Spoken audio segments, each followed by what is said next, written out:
नमस्कार दोस्तों। कंप्यूटर में नेटवर्क को बनाने के लिए कई प्रकार के कंपोनेंट्स की आवश्यकता पड़ती है। इन कंपोनेंट्स के द्वारा डाटा का आदान प्रदान और दो अलग अलग डिवाइसेस के बीच कम्युनिकेशन आसानी से किया जा सकता है। तो आज की इस वीडियो में हम कंप्यूटर नेटवर्क के कुछ इम्पोर्टेंट कंपोनेंट्स के बारे में बात करने जा रहे हैं। तो दोस्तों, ये वीडियो आपके लिए महत्वपूर्ण होने वाली है। तो चलिए शुरू करते हैं।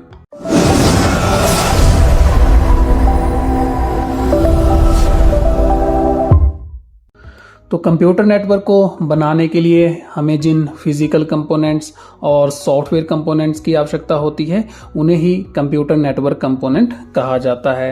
इन कंपोनेंट्स में से कुछ नेटवर्क का इस्तेमाल करते हैं और कुछ कंपोनेंट्स नेटवर्क को बनाने में यूज होते हैं, जैसे कि NIC, bridge, switch, modem, hub इत्यादि। तो आइए इन सभी नेटवर्क कंपोनेंट के बारे में एक एक करके विस्तार से जानते हैं। तो सबसे पहले बात करते हैं NIC यानी कि नेटवर्क इंटरफेस कार्ड की। तो NIC एक हार्डवेयर कंपोनेंट है जिसका इस्तेमाल किसी भी प्रकार के नेटवर्क पर एक कंप्यूटर को दूसरे कंप्यूटर से जोड़ने के लिए किया जाता है। NIC नेटवर्क कनेक्शन के लिए सबसे जरूरी हार्डवेयर कंपोनेंट में से एक है। ये कंप्यूटर, सर्वर, प्रिंटर जैसे डिवाइसेस में इंस्टॉल्ड होता है, जो डिवाइस को नेटवर्क पर अन्य डिवाइस से कनेक्ट करने की अनुमति प्रदान करता है। इसके बिना कंप्यूटर को नेटवर्क पर किसी भी डिवाइस से जोड़ा नहीं जा सकता। कोई भी डिवाइस जो नेटवर्क से जुड़ना चाहता है उसमें NIC कार्ड का होना जरूरी है।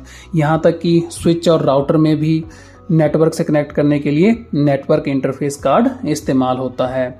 तो नेटवर्क को सिक्योरिटी प्रदान करने के लिए हर एक NIC को एक यूनिक आइडेंटिफिकेशन नंबर दिया जाता है, जिसे कि MAC ID या फिर MAC एड्रेस के नाम से जानते हैं। MAC एड्रेस की जो फुल फॉर्म है that is media access control address. इस MAC एड्रेस की वजह से पूरे विश्व में फैले इंटरनेट पर NIC से कनेक्ट होने वाले कंप्यूटर को रिकॉग्नाइज किया जा सकता है। और ये जो नेटवर्क इंटरफेस कार्ड है ये दो प्रकार के होते हैं। एक होता है वायर्ड NIC और दूसरा है wireless NIC। Wired NIC data को ट्रांसफर करने के लिए वायर्ड NIC में केबल्स और कनेक्टर का इस्तेमाल किया जाता है और ये मदरबोर्ड के अंदर होता है। सेकंड है वायरलेस NIC। तो वायरलेस NIC में वायरलेस नेटवर्क से कनेक्शन प्राप्त करने के लिए एक एंटीना होता है और इसका इस्तेमाल लैपटॉप और कंप्यूटर में किया जाता है। तो दोस्तों, ये तो था NIC। इसके बाद अब नेक्स्ट बात करते हैं हब की। तो हब भी एक हार्डवेयर डिवाइस है जो नेटवर्क में बहुत से डिवाइसेस को आपस में कनेक्ट करता है। इस डिवाइस का इस्तेमाल ज़्यादातर दो या दो से अधिक डिवाइसेस को नेटवर्क में जोड़ने के लिए किया जाता है। ये एक प्रकार का नेटवर्किंग डिवाइस है जो OSI मॉडल की पहली लेयर यानी कि फिजिकल लेयर पर काम करता है, जिसमें बहुत प्रकार के पोर्ट होते हैं। हब को नो लोकल एरिया नेटवर्क के लिए बहुत ही इंपॉर्टेंट कंपोनेंट माना जाता है। LAN में हब एक सेंट्रल पॉइंट की तरह काम करता है। LAN में सभी नोड्स केबल द्वारा हब से जुड़े होते हैं। दो नोड के बीच कम्युनिकेशन में डाटा सिग्नल हब के माध्यम से ही भेजा जाता है। हब में पोर्ट के बीच पॉइंट टू पॉइंट कनेक्शन बनाया जाता है। इस कनेक्शन को बनाने के लिए हब में एक डिजिटल मल्टीप्लेक्सर का इस्तेमाल किया जाता है। इस मल्टीप्लेक्सर के कारण ही हब में दिए जाने वाले पोर्ट एक दूसरे से कनेक्शन बनाते हैं और इन पोर्ट की सहायता से केबल के द्वारा कंप्यूटर को हब से जोड़ दिया जाता है। नेटवर्क हब तीन प्रकार के होते हैं: पैसिव हब, एक्टिव हब और इंटेलिजेंट हब। तो ये जो पैसिव हब है ये सिग्नल को जैसा है उस स्थिति में ही आगे भेज देता है, इसलिए इसे पावर सप्लाई की आवश्यकता नहीं होती। नेक्स्ट है एक्टिव हब। इसमें सिग्नल को दोबारा जनरेट किया जाता है, इसलिए ये भी रिपीटर की तरह कार्य करते हैं। इनकी खुद की पावर सप्लाई होती है और वो खुद ही सिग्नल को क्लीन, बूस्ट और रिले कर सकते हैं। नेक्स्ट है इंटेलिजेंट हब। तो इंटेलिजेंट हब एक्टिव हब और पैसिव हब से ज़्यादा स्मार्ट होते हैं।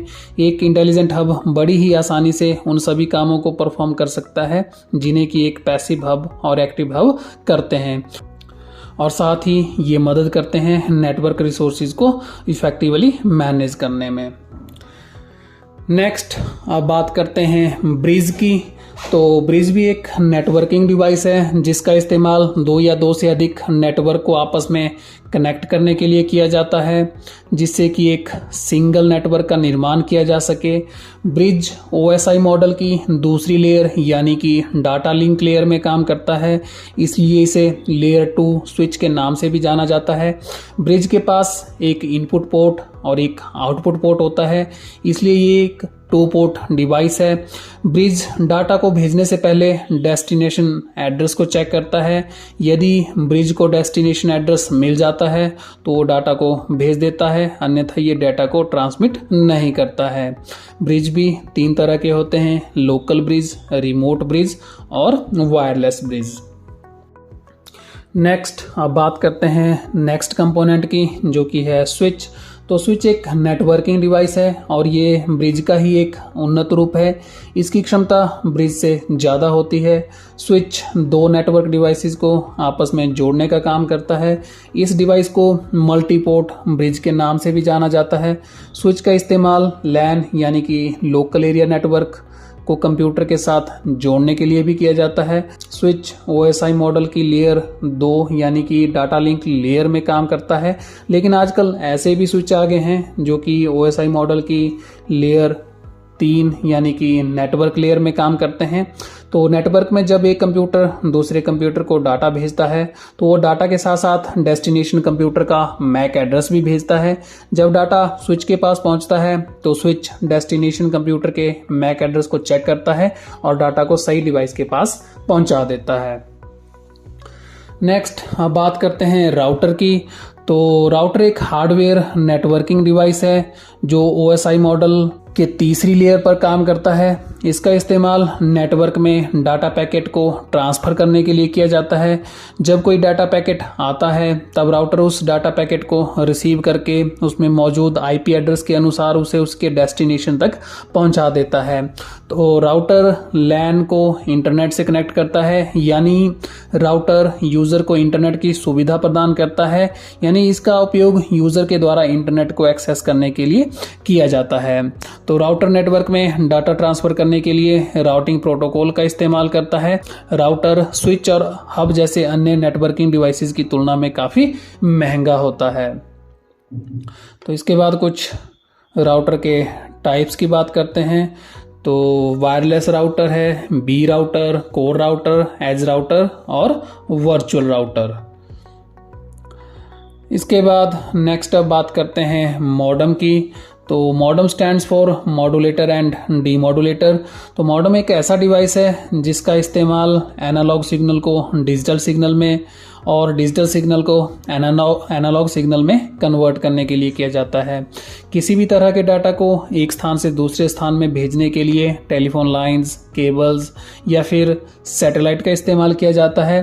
तो इन मीडियम में भेजे जाने वाले सिग्नल अपने स्वरूप में एनालॉग ही होते हैं, जिन्हें कंप्यूटर की सहायता से प्रोसेस नहीं किया जा सकता है।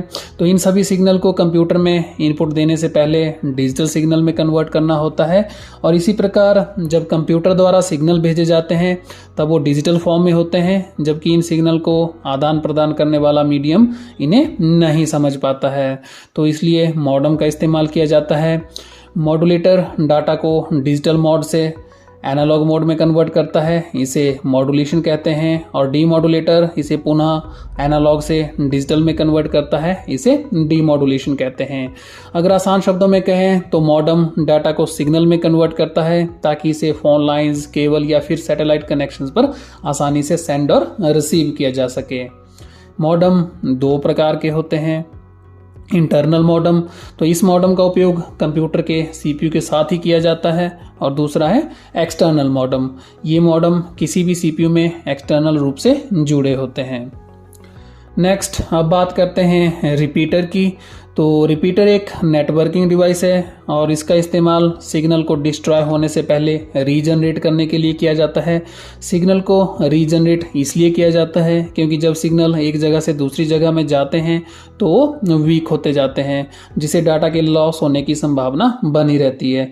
तो इस समस्या को दूर करने के लिए नेटवर्क के बीच रिपीटर का इस्तेमाल किया जाता है, इसलिए कमज़ोर हो रहे सिग्नल के नष्ट होने से पहले उसे दोबारा जनरेट किया जा सके। तो इस प्रकार से रिपीटर के माध्यम से बहुत अधिक दूरी तक भी डाटा लॉस के सिग्नल को भेजा जा सकता है। नेक्स्ट अब बात करते हैं गेटवे की। तो गेटवे एक हार्डवेयर डिवाइस है जो कि एक दरवाजे की तरह काम करती है। गेटवे एक बहुत ही इंपॉर्टेंट नेटवर्क डिवाइस है जिसके द्वारा कि हम अपने कंप्यूटर या अन्य डिवाइस में इंटरनेट एक्सेस कर पाते हैं। गेटवे ही वो डिवाइस है जो दो अलग अलग प्रोटोकॉल्स वाले नेटवर्क को आपस में जोड़ती है और डाटा ट्रांसफर करने में सुविधा देती है। तो गेटवे एक नेटवर्क के लिए एंट्री और दूसरे के लिए एग्जिट पॉइंट के रूप में काम करता है, क्योंकि सभी डाटा को रूट किए जाने से पहले गेटवे से गुजरना पड़ता है। तो दोस्तों ये थी आज की वीडियो जिसमें कि हमने कंप्यूटर नेटवर्क के कुछ इम्पोर्टेंट कंपोनेंट्स की विस्तार में चर्चा की। अगर आपको ये वीडियो पसंद आया तो इसे लाइक ज़रूर कीजिएगा और चैनल को सब्सक्राइब करना ना भूलें। धन्यवाद।